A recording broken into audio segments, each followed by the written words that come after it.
Assalamualaikum warahmatullahi wabarakatuh. Selamat malam para sahabat santri. Kami mengajak para sahabat untuk menyimak sebuah sejarah yang lampau, sejarah yang pernah terjadi, tentang seorang yang mengaku sebagai dzurriyyah Rasulullah SAW bernama Ubaidillah. Entah sejarah ini memang terulang kembali ataukah sejarah ini hanya kebetulan sama dengan kejadian yang sekarang terjadi. Kita simak bersama-sama sejarah ini. Ribuan ulama dan wali-wali Allah berhasil ditipu mentah-mentah oleh Ubaidillah Al-Mahdi, pengaku sebagai dzurriyyah Nabi Muhammad SAW. Lalu orang-orang awam bertanya, mungkinkah para ulama-ulama yang alim, para wali-wali Allah ditipu? Jawabannya, mungkin, sangat mungkin. Kalau pertanyaannya, bisakah ulama-ulama yang alim dan wali-wali Allah itu ditipu? Jawabannya sangat bisa. Jangankan hanya para ulama, jangankan hanya para wali-wali Allah, lawang Nabi dan Rasul saja bisa ditipu. Contohnya adalah Nabi Adam. Manusia pertama kali itu adalah Nabi dan Rasul. Nabi dan Adam bisa ditipu mentah-mentah oleh iblis laknatullah alaih. Inilah sebagai gambaran dan pelajaran kepada kita semua. Selama di dunia ini masih ada iblis dan bala tentaranya, maka siapapun manusianya masih bisa ditipu. Oleh sebab itulah jangan heran apabila ada ulama-ulama yang alim, yang arif billah, yang wali-wali Allah, yang ma'rifatullah, tetapi ternyata masih bisa ditipu mentah-mentah. Apalagi penipuannya membawa-bawa nama Nabi Muhammad SAW. Contoh sebagai bukti sejarah, selama 270 tahun lebih, selama 270 tahun lebih, ini zaman yang sangat lama sekali. Mengapa? Karena Indonesia merdeka sampai sekarang belum 100 tahun. Indonesia merdeka tahun 1945. Saat ini tahun 2024, itu belum mencapai 100 tahun, tapi lama. Nah, ini selama 270 tahun lebih, ribuan ulama dan para wali Allah dari beberapa generasi, artinya dari generasi ke generasi, ulama-ulama yang alim, wali-wali Allah yang arif billah telah berhasil ditipu mentah-mentah oleh Ubaidillah Al-Mahdi yang mengaku sebagai dzurriyyahnya Nabi Muhammad SAW dari jalur Sayyidah Fatimah, hingga berhasil mendirikan Daulah Fatimiyah di Mesir. Ini adalah sebagai pusatnya. Kekuasaannya meliputi Maroko, Tunisia, Libya, sampai meluas ke Palestina, ke Israel, ke Yordania, Lebanon, Suriah, Arab Saudi yang saat itu bernama Hijaz dan sekitarnya. Ini terjadi pada tahun 909 Masehi. 909 Masehi hingga 1171 Masehi, atau kalau hijriahnya kurang lebih tahun 296 hijriah hingga 567 hijriah.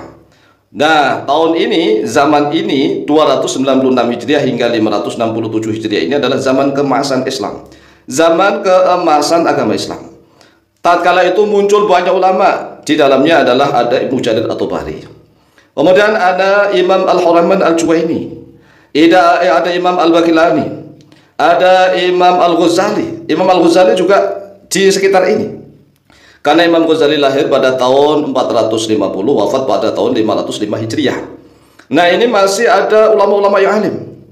Tetapi di sekitar daerah Afrika itu telah dibodohi, ditipu mentah-mentah oleh seorang yang bernama Ubaidillah Al-Mahdi dengan teman-temannya yang senantiasa mengaku sebagai dzurriyyahnya Nabi Muhammad SAW dari jalur Sayyidah Fatimah Az-Zahra radhiyallahu anha.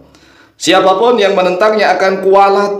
Kualat ditakut-takuti dengan kata-kata kualat. Siapapun yang menentangnya kelak di yaumil qiyamah tidak akan mendapatkan syafaatnya Nabi Muhammad SAW. Sehingga banyak sekali ulama dan wali-wali Allah yang tertipu. Tetapi penipuan itu tidak berjalan selamanya. Ada saja ulama-ulama yang berani. Pada akhirnya gubernur Suriah yang bernama Imaduddin Zengi atau Zengid Gubernur Suriah Aleppo yang bernama Imaduddin Zeng. Nah ini mungkin namanya bersama ini dengan Kiai Imad nih. Namanya Imaduddin Zeng memulai perlawanan kepada Daulah Fatimiyah dan juga mengawali perlawanan melawan Bani Ubaid. Kemudian perlawanan perjuangan beliau dilanjutkan oleh putranya yang bernama Nuruddin bin Imaduddin Zeng yang memerintahkan jenderalnya bernama Salahuddin Al-Ayyubi untuk menaklukkan Mesir pada tahun 1169 Masehi atau bertepatan 565 Hijriah. Kemudian sekaligus menghancurkan Daulah Fatimiyah dan Bani Ubaid pada tahun 1171 Masehi atau bertepatan tahun 567 Hijriah. Nah pertanyaannya, apakah gerakan Gubernur Suriah Imaduddin tatkala itu tidak mendapatkan perlawanan? Ya jelas sekali mendapatkan perlawanan, hujatan-hujatan, cacian dan seterusnya. Bahkan Nuruddin bin Imaduddin Zeng juga sama, mendapatkan hujatan, caci maki. Tetapi tatkala beliau memerintahkan jenderal besarnya bernama Salahuddin Al-Ayyubi untuk menaklukkan Mesir, nah ini mendapatkan dukungan dari seorang syekh besar yang bernama Syekh Abdul Qadir Al-Jilani. Syekh Abdul Qadir Al-Jilani inilah yang mendukung pergerakan daripada jenderal Salahuddin Al-Ayyubi, sehingga Salahuddin Al-Ayyubi tidak ragu-ragu lagi, karena kan pada awalnya ditakut-takuti nanti akan kualat menentang kepada duriyah Nabi, tidak akan mendapatkan syafaat Nabi kelak di yaumil qiyamah. Tetapi gerakan Salahuddin Al-Ayyubi karena didukung oleh Syekh Abdul Qadir Al-Jilani, sehingga beliau semakin mantap yakin menghancurkan Bani Ubaid dan juga sekaligus menghancur leburkan Daulah Fatimiyah. Ini sudah pernah terjadi. Artinya kalau saat ini di Indonesia terjadi lagi, kemudian ada pertanyaannya, Kang Imad itu kan kiai kemarin sore yang belum terkenal kealiman keulamaannya. Ya wajar. Tatkala Imaduddin Zengki dan Nuruddin Zengki melakukan gerakan untuk melawan Daulah Fatimiyah juga sama digitukan.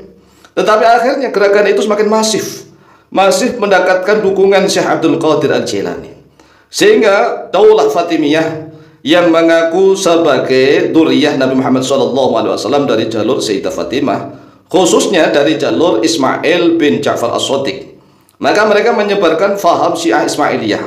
Nah ini akhirnya juga hancur. Nah kalau di Indonesia misalnya semakin viral, semakin masif bisa juga karena zaman yang dekat dengan Nabi saja, yaitu kan tahun 296 hingga 567 Hijriah. Ini kan masanya masih dekat dengan masa Nabi, zaman Nabi. Itu saja bisa diporak-porandakan, bisa dihancurkan. Nah sekarang ini dengan zaman Nabi sudah 1400, hampir 1500. Masih ada orang-orang yang senantiasa mengunggul-unggulkan nasab. Itu kalau dibin-binkan itu kan banyak sekali. Oleh sebab itulah mari kita menjadikan renungan bersama. Dari sejarah ini kita bisa menilai tentang apa yang sekarang terjadi. Ada sosok Kiai Haji Imaduddin Utsman yang meluruskan nasab Rasulullah SAW yang kebetulan dicangkokkan oleh Alwi bin Ubaidillah. Ubaidillah inilah yang menjadi sosok fiktif dan bermasalah. Yang dulu pernah terjadi juga ada nama Ubaidillah yang mencangkokkan nasabnya kepada Rasulullah SAW. Semoga kita bisa paham dengan sejarah ini, dengan apa yang sekarang terjadi. Wallahul muwaffiq ila aqwamit thoriq. Assalamualaikum warahmatullahi wabarakatuh.